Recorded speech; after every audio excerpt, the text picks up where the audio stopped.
HDMI 2.1, is there going to be an upgrade path for that? Oh, absolutely.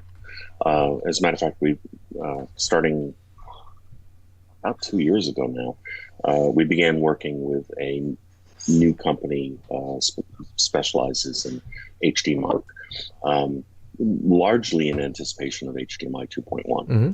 You know, we didn't want to be coming at them at the last minute and saying, "Oh, by the way, us too."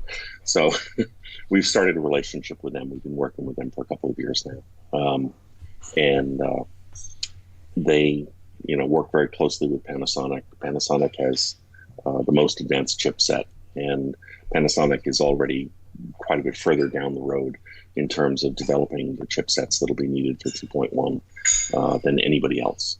Some of your viewers may have seen televisions that are announced as HDMI 2.1. Yep. And other products. More often than not, it's a subset of 2.1. If you're not doing the full 48 gigabits per second thing, it's not really HDMI 2.1. Right. If you add certain features like enhanced audio return channel, that is part of the HDMI 2.1 specification. But to say that something that's doing 18 gigabits per second is HDMI 2.1, under those circumstances, is a bit misleading. Oh, I think you did something. Oh, so we're back. So 2.1 is in the works and it's coming. Yeah, I'm not going to hold my breath for it because the silicon isn't available yet. The full 48 gigabits per second silicon. So it's going to be a while. So but the Altitude is both the 16 and the 32 are quite modular, particularly with regard to HDMI because it's just a moving target. Yeah, so basically you're not going to have to buy a brand new unit just to get 2.1. Oh gosh, no. Okay. No.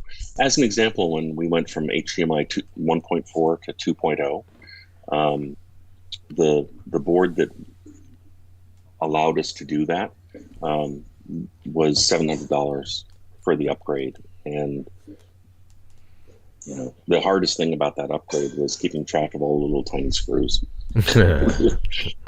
It's because some of them are pretty small, but yeah, you could swap in the board, or typically your dealer would do it, but the dealer would swap in the board, contact us, we do a quick software update, and you're up and running.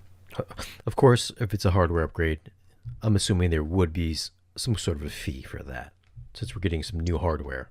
Well, sure.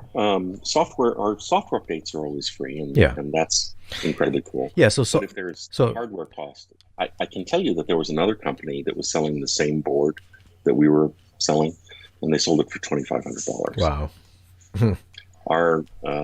Our take on that is, that's not a profit center. That's customer service.